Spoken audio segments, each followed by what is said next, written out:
देखी तोरी आन बान, देखी तोरी आन बान, शान मधुर मुस्कान, शान मधुर मुस्कान, जियरा उलसान, देखी तोरी आन बान बान।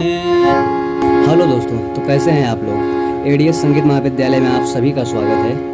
तो आज हम लोग सीखेंगे सातों स्वरों की एक दूसरे से दूरी कितनी है। जैसे अपना सा हो गया, सा से रे की दूरी कितनी है। जैसे सा से रे की दूरी कितनी है। हम लोग गा रहे हैं, अंदाज से गा रहे हैं कि सा रे। आज हम लोग यही चीज़ गणित के माध्यम से जानेंगे। सा रे गा, इन स्वरों में दूरी कितनी है परस्पर। जैसे हम लोग घर से बाज़ार जाते हैं तो हमको पता होता है घर से हमारे बाज़ार 2-4 किलोमीटर जो भी है, ठीक है, पता होता है, हम लोग चले जाते हैं। ऐसा नहीं होता कि हम लोग घर से निकलते हैं और बाज़ार चले जाते हैं, ये नहीं पता। ये पता होता है कि किलोमीटर कितना है। पर संगीत के मामले में क्या है, हम लोगों को यह नहीं पता है कि सा से रे की दूरी कितनी है। तो आइए आज हम लोग वही सीखेंगे, सा से रे की दूरी कितनी है। जैसे सा रे गा मा पा, सब अंदाज से काम चलता है। सा रे गा, फिर यही लोग हम लोग रियाज करते करते दिमाग में बैठा लेते हैं तो बिना हारमोनियम के भी गाने लगते हैं। सा रे गा, ठीक है।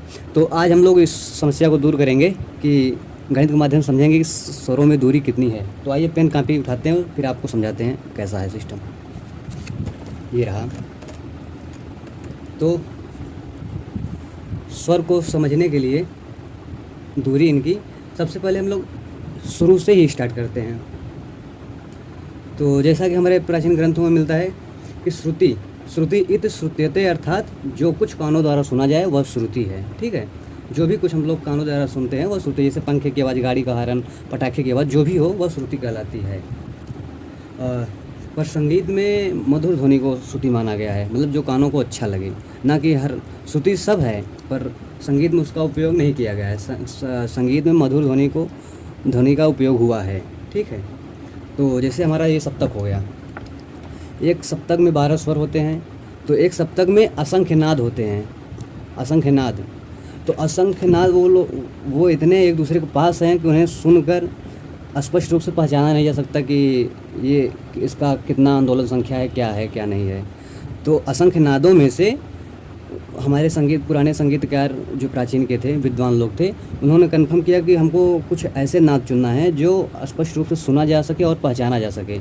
तो हमारे शास्त्रकारों ने क्या किया है कि एक सप्तक में 22 नाद को माना, क्योंकि नाद तो असंख्य है पर उनको सुनकर पहचान लेना यह संभव नहीं है। तो उन लोगों ने एक रास्ता निकाला कि हम लोग कितने नाद को सुन और स्पष्ट रूप से पहचान कर गा सकते हैं। तो उन नादों को निकाला गया। तो 22 नाद को चुना गया, 22 नाद को।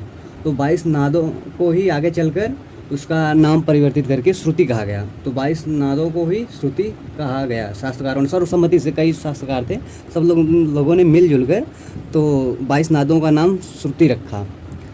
तो श्रुति हो गई। फिर श्रुति, जैसे कि अब क्या हुआ, असंख्य नाद हैं। असंख्य नाद में से 22 नाद को चुना गया जो गाए बजाए जा सकते हैं और सुनकर पहचाना जा सके, ठीक है।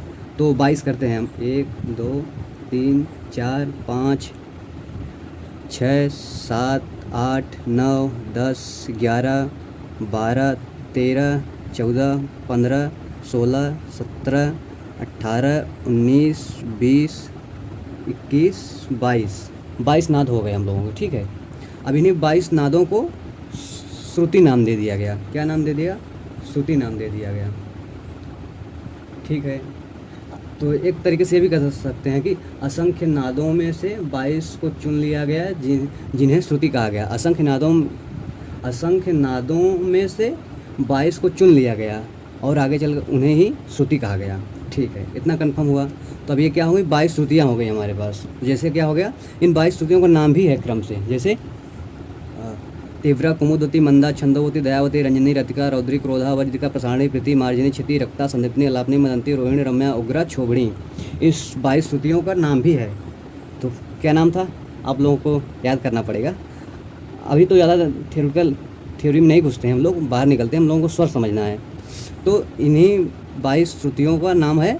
तिब्रा, कुमुदवती, मंदा, छंदवती, रंजनी, रतिका, रौद्री, इस तरीके से नाम है इन लोगों का। आप लोग देख लीजिएगा जो भी होगा। अब हम आगे बढ़ते हैं। तो 22 श्रुतियाँ हो गई। अब इन्हीं 22 श्रुतियों में से 12 श्रुति को चुना गया है, जिसमें से 7 कोमल और 7 शुद्ध स्वर, 4 कोमल और 1 विकृत स्वर माना गया है। 7 5 12, 7 4 11, 1 12 जो तीव्र मध्यम है। तो सारे गा मा पा धा नी सा, ये 7 स्वर शुद्ध हो गए। फिर रे गा धा नी कोमल और तीव्र मध्यम 12 स्वर, इन्हीं में से। तो आज हम लोग 7 स्वरों की बातें कर रहे हैं, शुद्ध स्वरों की। तो जैसे कि आधुनिक काल में पहले श्रुति को सा माना गया है और प्राचीन काल में चौथी श्रुति को सा माना गया है। तो हम लोग आधुनिक काल में देखेंगे। तो लिखते हैं यहाँ पे आधुनिक काल में पहली श्रुति को सा माना गया। तो जैसे पहली श्रुति इसका ये हो गया सा, पहली श्रुति पे सा। फिर रे किस पे आएगा हम लोगों का? एक टेक्निक है, जैसे कि आप जल्दी से कर सकते हैं। 1 5 8 10 14 18 21, 1 5 8 10 14 18 21, ठीक है।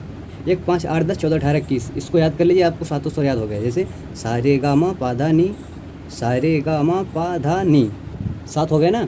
तो 1 पे सा हो गया, 5 पे रे हो जाएगा और 8 पे गा हो जाएगा, ठीक है।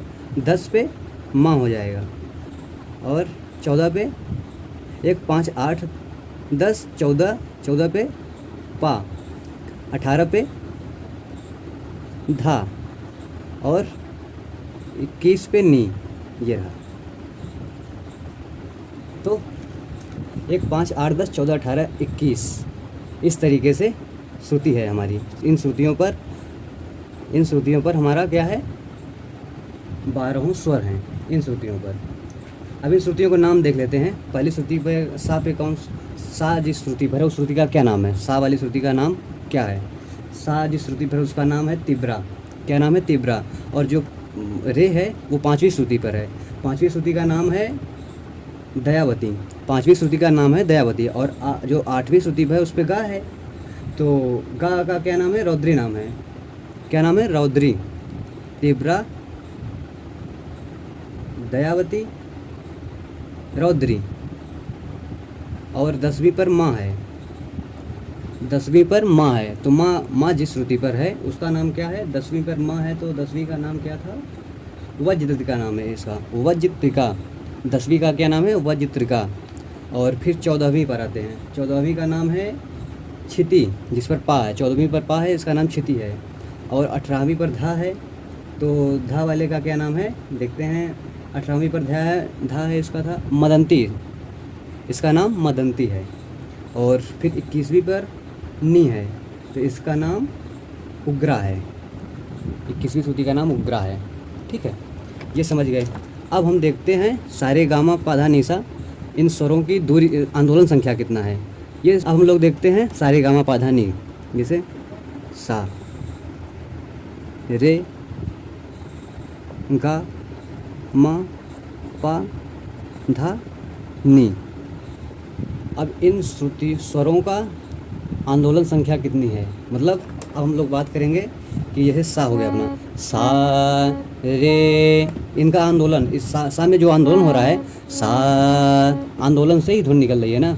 तो जो सा, रे में थोड़ा ज़्यादा आंदोलन हुआ, ज़्यादा तेज़ बोलना पड़ा, तेज़ ज़्यादा बल लगा के बोलना पड़ा, तो रे में ज़्यादा आंदोलन हुआ। सा, रे, तो सा से रे की दूरी कितनी है? जैसे हमारे सा की आंदोलन संख्या है, सा की आंदोलन संख्या 240 मानी गई है आधुनिक काल में, ठीक है। सा की आंदोलन संख्या 240 है। रे की कितनी मानी जाएगी? फिर वही मैं बोल रहा हूँ, जैसे आंदोलन संख्या मतलब कितना बल लगाए, 240 कंपन हो, आंदोलित हो स्वर 240 बार, या फिर 240 कैसे समझाएं आपको? इसका आंदोलन संख्या 240 है। सा जब 240 का फोर्स लगता है, 240 आंदोलन का फोर्स लगता है तो सा निकलता है। जब इसी का 200, फिर रे का कितना होगा? 270। रे का 270 हो जाएगा आंदोलन संख्या। और फिर गा का हो जाएगा 300, गा का 300।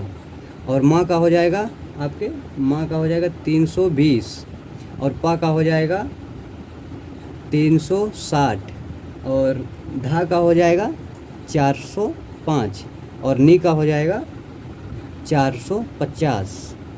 ठीक, सा का हो जाएगा 240 आंदोलन संख्या, रे का हो जाएगा 270, गा का हो जाएगा 300, माँ का हो जाएगा 320, पा का हो जाएगा 360, धा का हो जाएगा 405 और नी का हो जाएगा 450। तो देखते हैं अब इसमें हम लोग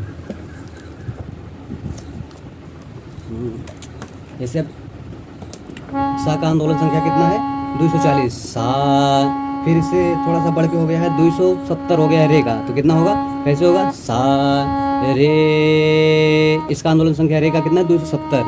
और फिर गा का देखते हैं, गा का आंदोलन संख्या है 300, गा, माँ का आंदोलन संख्या है 320, माँ, पा का आंदोलन संख्या है 360, पा, धा का आंदोलन संख्या है 405, धा, नी का आंदोलन संख्या है 450, नी, फिर इसका जो तार का सा है, तार का आंदोलन संख्या कितना होगा तार सा का, बताइए बताइए। जो मध्य सप्तक का सा है उसके दुगना होगा, यानी कि 240 इस सा का है, तो तार सा का हो जाएगा आपका इसका जस्ट डबल 480 तार सा की आंदोलन संख्या हो जाएगी। अब आपको तार सप्तक के रे की निकालनी होगी, तो जैसे मध्य सप्तक की रे का आप निकाल लिए हैं, मध्य सप्तक का रे, अगर मध्य सप्तक का सा का 240 है और तार सप्तक के सा का 480 हो जाएगा, तो उसी हिसाब से रे मध्य सप्तक के रे का 270 है और तार सप्तक के रे का हो जाएगा आपका, तार सप्तक के रे का हो जाएगा 270 और 270 प्लस कर दीजिए, और 270 0 7 7 14 के 4 2 2 4 1 5 540। इस तरीके से आप किसी भी स्वर का निकाल सकते हैं। जैसे गा का है, अब मध्य सप्तक की गा का 300 है और तार सप्तक की गा का 600 हो जाएगा, 3 दूना 600, मतलब जो मध्य सप्तक का है वो तार सप्तक का डबल हो जाएगा आंदोलन संख्या उतना। और उसी तरीके से मध्य सप्तक का, यदि मध्य सप्तक का 240 है, 240 मध्य सप्तक का है, तो मध्य सप्तक के सा की आंदोलन संख्या कितनी होगी, इसकी आधा कम हो जाएगा, यानी कि 120 दूना 240 और इसी तरीके से 240 दूना 480। बात समझ में आया? तो इस हिसाब से आप लोग रियाज करें तो ज़्यादा बेनिफिट होगा आप लोगों को। अभी तक हम लोग खाली अंदाज से चलते थे कि सा रे गा मा पा, अब हमको क्लियरिटी पता हो गया कि सा से रे पे जाने पे कितना आंदोलन संख्या बढ़ाना है। जैसे हमको ये पता है मध्य सप्तक के सा की आंदोलन संख्या 240 है और 240 से कितना आंदोलन बढ़ाएं कि रे पे आप पहुंच जाएं हम लोग, तो इसके लिए 30 बढ़ा देंगे। 240 में 30 जोड़ेंगे कितना हो जाएगा 270, यानी 270 रे का है, 270 आंदोलन संख्या रे का है। सा, अभी तक क्या था, सा रे, अब क्या करेंगे, अब सा में 30 और जोड़ दीजिए 270 हो जाएगा, सा में 30 और जोड़ दीजिए 270 हो जाएगा। जैसे 240 है इसका आंदोलन संख्या, 240 इसका है, तो इसमें 30 जोड़ेंगे तो 270 हो जाएगा, है ना। अब फिर बोलेंगे गा पे जाइए, आप गा में जाने के लिए कितना आंदोलन संख्या बढ़ाना पड़ेगा, 270 इसका है, 30 और जोड़ दीजिए 300 हो जाएगा। तो जब 300 आंदोलन का वेट लगाएंगे तो आपका गा निकलेगा। तो इसको समझ के गाइए आप लोग, देख लीजिएगा। सा रे पे जाने के लिए 30 बढ़ाना पड़ेगा, 240 है 270 करना पड़ेगा। सा रे गा मा पा धा नी सा नी धा पा मा गा रे सा। तो जैसा होगा, जहाँ तक आप लोगों को समझ में आया गया होगा कि सातों स्वरों की दूरी कितनी है एक दूसरे से और आंदोलन संख्या क्या है। तो सा की 240, रे की 270, गा को 300, माँ को 320, पा का 360, धा को 405, नी को 450 और तार सप्तक के सा की दुगना 480 और मंद सप्तक के सा की इसके आधा 120। फिर उसी हिसाब से आधा कर, रे का आधा कर दीजिए तो आपको आ जाएगा मंद सप्तक के रे का। फिर गा का आधा कर दीजिए, आ जाएगा 150 मंद की गा, इस तरीके से। तो ठीक है, करिए आप लोग रियाज। सा रे गा मा पा धा नी सा नी धा पा मा गा रे सा। इस तरीके से आप लोग समझ कर रियाज करिए तो मज़ा आएगा, अलग ही बात रहेगी। ये थ्योरी है एक तरीके से, थ्योरिटिकल कोई पढ़ता नहीं है, हम बता दिए आप लोगों को। तो चलिए, अगर आप लोग इस तरीके से समझ के रियाज करेंगे तो आप भी कोई गाना गा बजा सकते हैं। जैसे अभी हम लोग राग पुरिया धनाश्री में एक बंदिश गाते हैं, देखी तोरी आन बान, देखी तोरी आन बान, शान मधुर मुस्कान, शान मधुर मुस्कान, जियरा उलसान, देखी तोरी आन बान बान। तो ठीक है, आप लोग करिए रियाज। धन्यवाद वीडियो देखने के लिए, और जम कर रियाज करिए और सिस्टमेटिक तरीके से रियाज करिए। हवा में बात मत करिए, आपको सब कुछ पता होना चाहिए जो रियाज कर रहे हैं। ठीक है, तो करिए इस तरीके से समझ कर रियाज।